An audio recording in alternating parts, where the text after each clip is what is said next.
Bonsoir à tous et à toutes, j'espère que vous allez bien ce soir. Je voulais faire cette vidéo, j'avais dit que je la ferais tout à l'heure, suite à ma visite chez, alors c'est pas primeur, c'est, je m'en rappelle plus, producteur, voilà, producteur, j'ai du mal moi, je les appelle les primeurs et c'est des producteurs. Donc voilà, suite à ma visite chez le producteur aujourd'hui, parce qu'on est le week-end et ce producteur dont je vous ai amené, enfin où j'ai fait la vidéo, ils sont ouverts que le jeudi, vendredi et samedi. Après, il y en a d'autres qui sont ouverts, mais celui-là, c'est le principal chez qui je vais. Voilà, après, je vais chez d'autres pour acheter mon lait. J'aime bien aller à la ferme aussi, mais ça fait longtemps que je suis pas allée à la ferme. Parce que la dame, elle descend sur les marchés, donc je la vois chez un autre producteur. Non, l'autre, c'est primeur, je crois. Ouais, je sais plus. Je sais plus, je me mélange. Quoi qu'il en soit, voilà. Et du coup, j'ai plus besoin d'aller à sa ferme. Mais j'aimais bien y aller parce qu'il y avait les biquettes. Voilà. En tout cas, aujourd'hui, dans cet échange avec ce producteur, c'était un échange riche. Je lui ai demandé si ça le dérangeait que je filme un peu dans sa boutique. Je parlais doucement parce qu'il y avait des gens. Et je voulais pas déranger non plus. Et en fait, je lui avais demandé la possibilité de filmer son magasin pour que il puisse aussi peut-être être remarqué aussi par des gens qui sont aux alentours de là où ils sont positionnés. Et l'échange était vraiment très riche parce que je lui expliquais que voilà, je voulais faire cette vidéo. Pour moi, c'était important. Ça faisait un moment que j'y pense, hein, ça se compte en moi que je pense à ça. Parce que je trouve qu'il n'y a pas suffisamment de personnes qui en fait vont chez eux. Et c'est vrai qu'il m'a posé la question en me disant, alors je me rappelle plus exactement de la conversation, donc je prendrai les mots par rapport à mes souvenirs, mais en me disant, est-ce que vous croyez que ça va changer quelque chose? Et je lui ai expliqué que c'est sûr que si on reste à ne pas faire les choses en se disant que ça ne changera rien, alors effectivement, c'est pas la peine de faire quelque chose. Mais je pense que même une seule personne peut amener à un changement. De toute façon, c'est connu, le changement en général commencera par soi. Voilà. Quand on construit quelque chose, il faut bien poser une pierre. Quand on construit un bâtiment, il faut bien poser une pierre, puis une deuxième, troisième, etc. Et ça commence, et c'est exactement la même chose par rapport à la vie en général. Et dans cet échange, on parlait justement des agriculteurs et de tout ce qui se passait. Je lui expliquais que moi, c'est vrai que j'aimais bien aller à la rencontre de ces gens-là.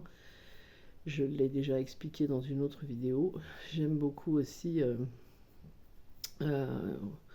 aller en principal quand je peux le faire en payant en liquide parce que ils ont tellement de frais sur la tête que c'est pas la peine de leur en rajouter. Donc voilà.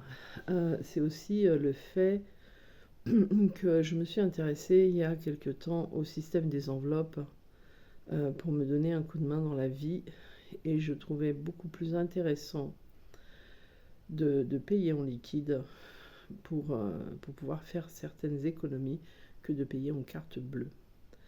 On sait que de toute façon la carte bleue, si on continue à l'utiliser, on se retrouvera un jour avec la monnaie numérique et je pense que si beaucoup de personnes font l'effort de payer en liquide, alors je ne dis pas que par miracle ça ne se passera pas, mais je dis que peut-être si on est quand même énormément de personnes à le faire, alors ça peut quand même porter ses fruits. Pour moi, dans ma façon de voir la vie, chaque chose que l'on fait, chaque chose que l'on met en place, elle a automatiquement un impact, que ce soit dans un sens bien ou dans un autre sens moins bien, mais en tout cas, chaque chose que l'on peut mettre en place aura un impact à un moment ou à un autre. C'est un peu comme ces agriculteurs qui sèment des graines. Ils retournent d'abord leur terre, ensuite ils sèment les graines, ils arrosent et ça pousse. Et ensuite il y a la récolte. Et bien c'est un peu exactement la même chose dans la vie courante. Quand on veut amener quelqu'un à un changement que l'on croit juste, une cause que l'on croit juste, comme celle de ce qui se passe en ce moment, il faut d'abord, parce que certaines personnes seront réticentes, certaines personnes ne se rendent pas compte, mais pas compte du tout, parce que moi j'ai côtoyé des gens, je côtoie énormément de gens déjà, parce que je parle beaucoup, en plus avec ma chaîne, j'ai côtoyé énormément de personnes, mais certains ne se rendent pas compte en fait quand on échange avec eux. J'ai eu déjà des échanges avec des gens où on pourrait leur demander pourquoi vous préférez payer par carte plutôt qu'en liquide, en sachant que de l'autre côté, pour la personne, ce serait mieux le liquide. Elles vont un peu vous répondre que elles s'en aperçoivent pas, ou alors pour elles, c'est plus facile parce que la carte bleue, on l'emmène partout avec nous. Ça, c'est sûr. Après, il y a aussi les paiements par téléphone. Il y a énormément de personnes qui payent avec leur téléphone parce que maintenant, c'est plus facile. Voilà. La nouvelle technologie a cassé vraiment énormément de choses et je trouve ça dommage. Dans un sens, c'est positif, cette nouvelle technologie, parce qu'elle nous permet quand même d'être connectés plus facilement. Mais dans un autre sens, on a perdu toutes nos valeurs. Toutes celles qui, en fait, faisaient qu'on était humain. J'ai expliqué il n'y a pas très longtemps à des amis, c'est vrai, j'ai demandé à des amis si ça les des amis et d'autres personnes, si ça les dérangerait pas qu'on s'échange une carte à Noël. Certains m'ont dit oui tout de suite, d'autres comprenaient pas trop la démarche parce que c'est plus facile de s'envoyer un SMS. Et moi, je suis de la vieille école, je suis née en 70, j'ai quand même 55 ans maintenant, et je trouve que tout ce qui était magnifique avant a été vraiment remplacé par quelque chose de moche. Pour moi, c'est envoyer un SMS, c'est moche, voilà. Euh, ça n'a pas de valeur, ça restera pas dans le temps, parce que le téléphone, au bout d'un moment, on l'aura plus. À moins d'envoyer un SMS et de l'imprimer derrière, je vois même pas l'intérêt. Alors qu'une belle carte postale, une belle carte de Noël ou une belle carte postale en vacances, je trouve ça beaucoup plus joli, beaucoup plus intéressant, beaucoup plus humain. Voilà. Dans cette société actuelle, on veut quand même faire en sorte que l'on soit transformé comme des robots, que l'on devienne des robots, des personnes qui n'ont plus de sentiments. Et moi, c'est un peu ma lutte journalière parce que je trouve que l'humain, même s'il a un côté parfois très méchant ou vicieux, l'humain, il a toujours la possibilité de changer. On a toujours cette possibilité de voir ce que l'on veut faire. Quand je lis par exemple vos commentaires, j'ai trouvé ça très bien. Une personne qui avait besoin d'aide et vous êtes plusieurs à lui avoir répondu. Et ça, c'est le côté humain, le côté qu'on a tous, le côté que l'on devrait garder, ce côté que parfois on oublie. Il y a des personnes, moi je trouve triste, il y a des personnes en fait qui disent qu'elles ne pleurent pas parce qu'elles n'ont pas... elles pensent ne pas avoir le droit, elles n'ont pas appris. C'est vrai que c'est souvent lié aux hommes. Les hommes, en fait, quand ils étaient petits, on leur a dit tu pleures pas, t'es pas une fille, arrête de pleurer, t'es pas une fille. Mais pleurer, c'est pas réservé aux filles.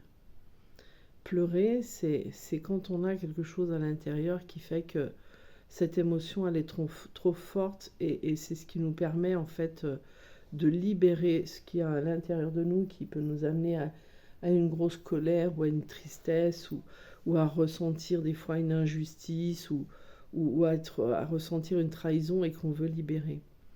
Et c'est vrai que d'ailleurs, en spiritualité, les grosses peines et les grosses douleurs, que l'on n'a pas évacuées d'ailleurs, c'est un peu ça qui crée certaines maladies pulmonaires. Donc, je trouve ça dommage que l'on veuille faire de l'humain qui a quand même énormément de possibilités, énormément de capacités, de transformation, de changement, de possibilités de changement. Je trouve ça dommage qu'on veut faire taire toutes ces émotions-là. Et ces manifestations d'agriculteurs, j'ai trouvé elles étaient en train de ramener ce côté humain, entraide. Et quand j'ai vu ces hommes pleurer, j'ai pleuré avec eux de toute façon parce que il faut le dire, enfin moi en tout cas c'est comme ça que je le ressens. C'est beau un homme qui pleure. Un homme qui pleure, c'est tellement rare et tellement ouais, tellement rare que c'est magnifique. Ça lui amène une force qu'il n'a même pas, qu'il ne peut même pas s'imaginer. Dans les ressentis, dans les énergies, voilà, on dit souvent, les gens disent un vrai homme ne pleure pas. Moi, je pense que c'est l'inverse. Un vrai homme pleure, voilà. Et tout ce côté humain, malheureusement, a quand même pas mal disparu par rapport à toutes ces autres années. Et je trouve ça très triste. Et dans ces échanges avec ce producteur, euh, quand il me disait, vous pensez que ça changera quelque chose? Oui, je pense que ça changera quelque chose. Je pense que quand on fait des vidéos des primeurs, quand on fait des vidéos des boulangers, quand on parle comme ça, même si les gens ne changent pas tout de suite, il y a toujours un moment où il y a une petite graine qui va semer, va germer dans leur esprit et vont se rendre compte que effectivement, il est beaucoup mieux.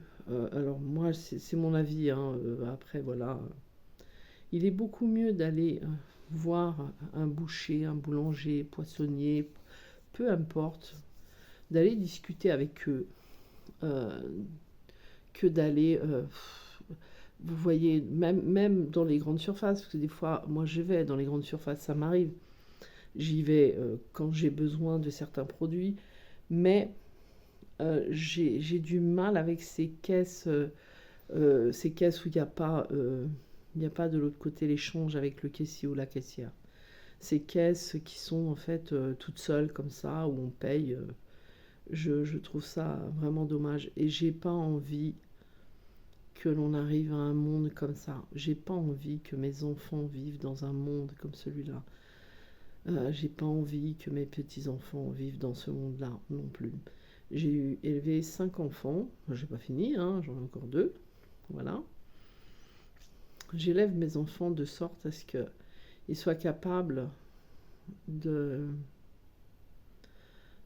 de se reconnaître en tant qu'être, de s'aimer tels qu'ils sont, de libérer leurs émotions, qu'elles soient, de les exprimer, qu'elles soient colère ou tristesse ou joie ou pleurer, enfin sauter dans tous les sens quand ils sont heureux. Moi, j'élève mes petits comme ça, les 2 derniers, parce que les grands maintenant ils sont adultes, mais j'ai beaucoup d'échanges avec mes enfants, même s'ils sont adultes et qui font leur vie, sur tout ce qui est fierté, être fier de soi. Alors fierté, je ne parle pas de cette fierté mal placée, je parle de cette fierté en fait en tant qu'être de ce qu'ils sont. C'est Si nous en tant que parents on n'est pas là pour inculquer à nos enfants que il faut qu'ils se disent qu'ils sont des êtres merveilleux, qu'il faut qu'ils se disent qu'ils ont aussi leur place dans la vie, qu'ils sont là pour en fait changer le monde, parce que les enfants sont là pour changer le monde. Nos ancêtres ont changé le monde, et nos ancêtres étaient les enfants d'autres personnes qui ont aussi changé des choses. Et je pense qu'on est là en tant que parents pour leur apprendre la politesse, la gentillesse, l'entraide, rester humble. Enfin, il y aurait plein d'exemples. Alors, je suis un peu fatiguée ce soir, hein. Et moi, j'élève mes enfants comme ça. Mes deux petits, enfin, je dis mes deux petits, ils vont avoir 12 et 15 ans. Ils sont pas si petits, mais c'est comme ça, je reste une maman. Mes deux petits, je leur dis toujours, je suis fière de vous, mais surtout, le plus important, c'est pas que quelqu'un à l'extérieur soit fier de vous, c'est que vous-même, vous le soyez. Et ça, c'est important. Je les encourage en fait à reconnaître leur valeur en tant qu'être humain, leur valeur dans ce qu'ils sont. Voilà. Je les encourage à retrouver leur souveraineté d'homme ou de femme, de petit bonhomme ou de petite bonne femme. Et je les encourage aussi à être des enfants. Souvent, les parents, ou peu importe d'autres personnes, on a tendance à pas s'apercevoir que un enfant, c'est l'innocence. Un enfant, même si c'est un ado qui a l'impression de tout connaître de la vie et avec lequel des fois vous allez avoir des moments butés, hein, parce que l'adolescence c'est la période la plus difficile je trouve, ça reste quand même un enfant. Et, euh, et souvent les adultes, on a tendance à oublier que ce sont encore des enfants, que ces enfants-là ont encore besoin de nous. Moi, je sais que j'ai des conversations avec mes enfants adultes, mais ça reste mes enfants. Et c'est vrai que, en tant que maman, ou en tant que père, hein, en tant que mère ou père, moi, je suis mère. Donc voilà, je parle pour moi. Euh, Ils ont besoin de moi et je me dois d'être là. Et on est là pour les écouter. On est là pour essayer de se taire, mais juste d'écouter ce qu'ils ont à dire. Mes fils aînés que j'aime énormément, bah, de toute façon mes enfants, c'est mes enfants. Je suis très fière d'eux, vraiment très fière d'eux. Et en fait, je suis heureuse quand on peut avoir ce genre de conversation où ils me montrent qu'en fait, ils me font confiance dans le sens où ils vont me dévoiler certains de leurs secrets. Bon, pas tous, hein, chacun a ses secrets, c'est normal, hein. J'ai pas envie non plus qu'ils me racontent tout de leur vie, parce qu'elle leur appartient. Moi, j'écris tout, beaucoup de choses de mes journées et de choses qu'ils découvriront plus tard quand je serai plus là. Voilà. J'écris dans énormément de cahiers les journées que je vis, ce que je pense, ce que je ressens, ce que j'ai fait. Et je mettrai tout dans une malle. Je vais écrire beaucoup. J'ai même d'ailleurs écrit une histoire pour mes petits-enfants.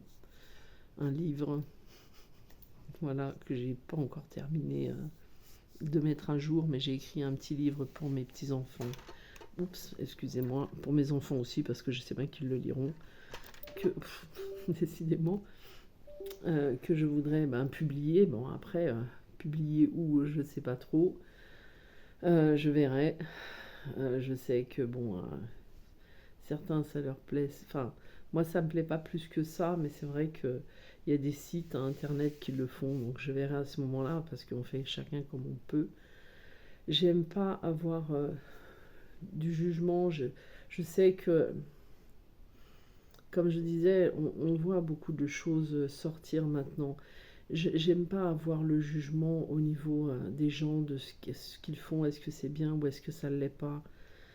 J'aime bien guider les gens à essayer de se remettre en question et de réfléchir sur eux-mêmes, dans ce qu'ils font.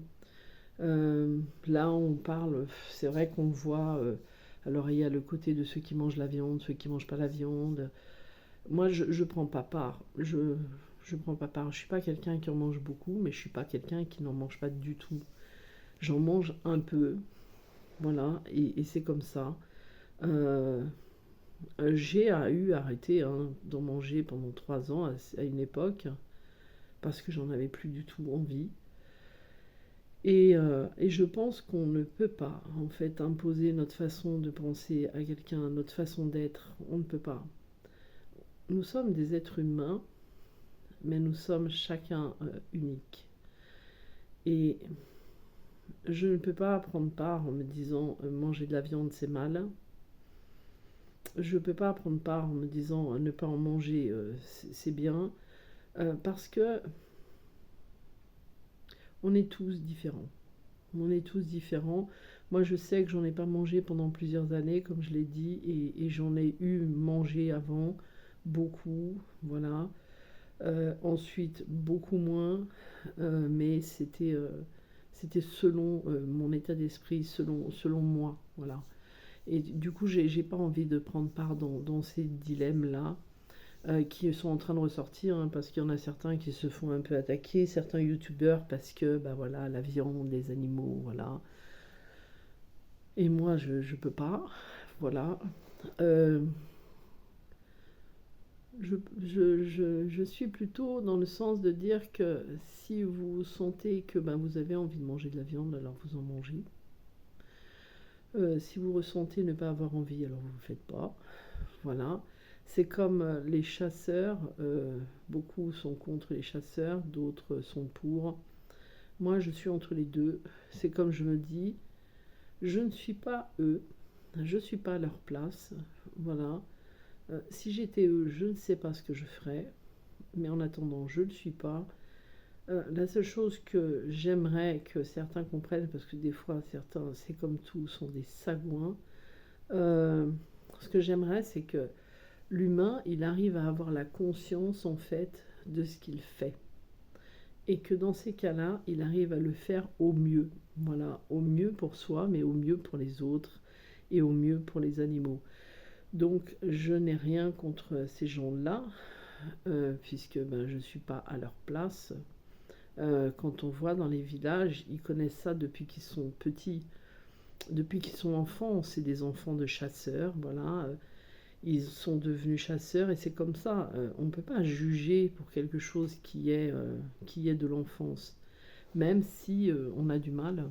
Moi, j'ai beaucoup de mal. Hein.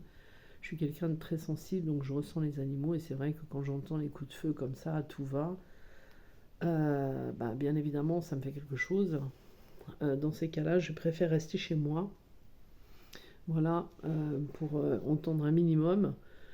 Quand je les croise, je leur dis bonjour, voilà, c'est pas... Ça m'est arrivé de leur poser la question, oui, oui, oui, oui. Ça m'est arrivé une fois de poser la question, je me suis même disputée avec un, c'est vrai. Je me suis même disputée avec un parce que, en fait, j'entendais un animal, enfin, j'entendais les chiens hurler, mais on aurait dit que l'animal était coincé quelque part, donc j'ai pris ma voiture et je me suis dit, je vais aller voir quand même. Et là, j'ai croisé ce chasseur et je lui dis, il y a un animal qui crie comme ça. Et il m'a répondu, oui, c'est mes chiens. Ils crient parce que ils ont trouvé quelque chose, voilà. Et bon, ça m'a bien évidemment fait quelque chose. Je dis pas le contraire, mais à ce moment-là, il m'a un peu agressé en me disant pourquoi, qu'est-ce qu'il y a, vous êtes une anti-chasse. Et il m'a tellement, enfin quand même, elle n'a pas été très correcte d'ailleurs, que en fait, pour lui, moi, il comprenait pas que moi, avec ma sensibilité, ben, entendre un animal qui hurlait comme ça avait été très choquant. Surtout que les enfants avaient entendu, voilà, et que je venais juste poser une question. Moi, j'étais persuadée qu'un animal s'était blessé et qu'il hurlait. Et, euh, et bon, il m'a quand même un peu menacé avec son fusil. J'ai dû sortir de ma voiture. Enfin voilà, quoi, je me suis pas laissé faire.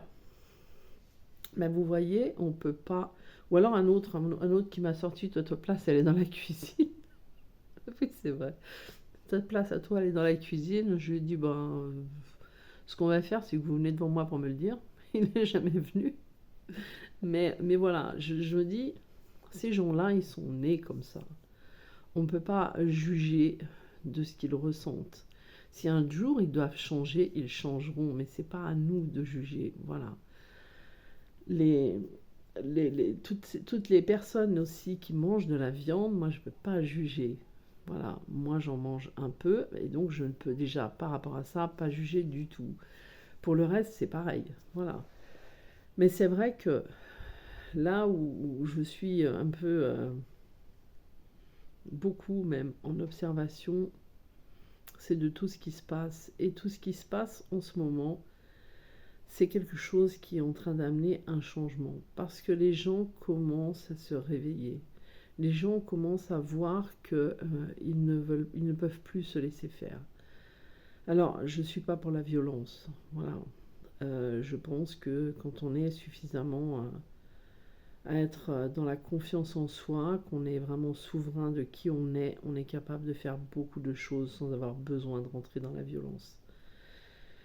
Après, comme je dis, moi, je suis pas sur place. Je fais pas. Si j'ai déjà eu fait, mais voilà, dans dans dans ma vie, avec la santé actuelle, je ne peux pas aller comme je voudrais. Donc, j'ai voulu l'autre jour aller pour voir, parce qu'il y avait un endroit où il y avait à l'époque les gilets jaunes et il y avait personne à cet endroit-là, ils étaient beaucoup plus loin. Et du coup, ben, j'y suis pas allée parce que ça faisait trop loin pour moi et que, voilà. Mais à l'occasion, j'irai quand même les soutenir sur place. C'est pour ça que je préfère faire des vidéos pour l'instant, pour leur montrer que malgré tout, je suis là et aller chez les j'ai encore mangé le mot, c'est pas les producteurs, voilà, pour leur montrer que je les soutiens aussi. Tous ces personnes qui ont besoin de nous, comme nous on a besoin d'eux, en fait c'est ça la vie. La vie est un échange. Aujourd'hui c'est eux qui ont besoin de nous, à un moment ce sera nous qui aurons besoin d'eux. Aujourd'hui c'est eux qui en fait permettent à certains de manger, enfin nous permettent, pas à certains, mais à tout le monde hein, de manger. Voilà, c'est bien qu'on les soutienne. Après, c'est un peu comme tout, tous ces corps de métier qui sont malheureusement très importants, mais malheureusement, je dirais, très mal payés, très mal soutenus. Parce que ce soit les pompiers, ce sont quand même des gens qui vont sauver des vies. Et moi, j'ai vu à la télé dans certaines manifestations, ça m'a arraché le cœur parce que il y avait un pompier qui disait à des CRS, je crois, que un jour ce serait peut-être leurs parents qui auront besoin. Et là, c'est exactement la même chose. Je veux dire, dans toutes ces manifestations-là, euh, toutes ces personnes-là qui sont en train de nourrir nos parents, nos enfants, nos grands-parents, tout ça, on en a besoin. Et c'est vrai que je trouve ça dommage qu'il y ait autant de luttes. Mais en même temps, la lutte qui se passe actuellement, c'est pas le... Et c'est dommage que les gens ne comprennent pas ça, ou enfin les gens le voient certainement, mais ils ne le comprennent pas. C'est que les Français sont en train de se battre contre d'autres Français. Les agriculteurs, tout ça, sont en train de se battre, même tous ceux qui ont fait des manifestations se battent. Je ne parle pas de bagarre, hein, enfin des fois, mais contre des policiers. Et en fait, ils n'arrivent pas, c'est dommage que les policiers ne comprennent pas que les agriculteurs, par exemple, nourrissent leurs parents, que les pompiers peuvent sauver leur famille, les médecins c'est pareil, les infirmiers c'est pareil, que les aides à domicile vont aider leur grand-mère. Et je trouve ça dommage, je trouve ça dommage aussi ces CRS qui ont enlevé leur bouclier, qui peuvent avoir des sanctions parce que je trouve que ça, ce qui se passe actuellement, c'est juste comme si vous aviez là-haut, vous voyez, on est en train de jouer aux échecs, il y a deux personnages qui vont prendre des pions et les mettre les uns contre les autres, et c'est exactement ça. Et c'est dommage que beaucoup de policiers ben, continuent quand même à être dans ce sens, même si je comprends euh, que c'est pas facile pour eux, c'est pas facile quand on a un patron au-dessus de sa tête. C'est pas facile quand on a une famille ou quand on a une maison, quand on a des crédits ou des dettes ou des choses comme ça et que la seule chose dans ces cas-là, on va voir, c'est le travail que l'on a. C'est pas facile du tout. mais c'est pour tout le monde pareil. Et cette époque, c'est une époque de grands changements. Alors, vous verrez, hein, c'est ce que j'avais dit, je crois, c'est à mon compagnon que j'ai dit, ou à une amie, je sais plus, que ça va se calmer un peu, mais quand ça va repartir encore plus fort. Euh, Jusqu'au moins au mois de mars, en tout cas, il y aura quelque chose qui va être peut-être plus compliqué derrière. Et c'est là où en fait il faut montrer du soutien. Il faut que vous souteniez tous, parce que vous vous battez pas contre la police, vous vous battez pas contre les agriculteurs, vous vous battez pour votre vie, vous vous battez pour vivre correctement, pour votre dignité, pour vous-même, pour votre souveraineté. Et ce qu'il y a, c'est qu'au-dessus, il y a des gens qui se servent des deux camps, se servent des uns et des autres. Et je trouve ça dommage, mais ça, vous ne pouvez pas le changer. La seule chose que vous pouvez faire pour changer votre situation de tout ce qui est en train de se passer, c'est d'être unis. Voilà, d'être unis, de vous soutenir, de vous encourager, pas dans la violence qui ne sert à rien, parce qu'on n'est pas entendu. Un chien qui aboie n'est jamais entendu.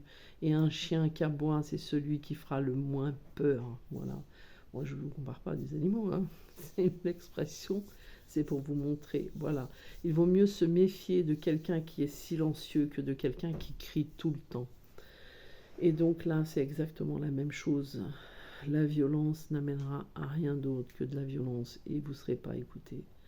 Il faut être intelligent, uni et soudé. Et ce qui fait que vous gagnerez au bout du compte, c'est justement ça, c'est la solidarité. Continuez à vous soutenir les uns les autres, à vous aimer les uns les autres, à vous encourager les uns les autres, et dans le bon sens du terme. Voilà, je vous embrasse, à tout bientôt, ciao ciao, prenez surtout soin de vous.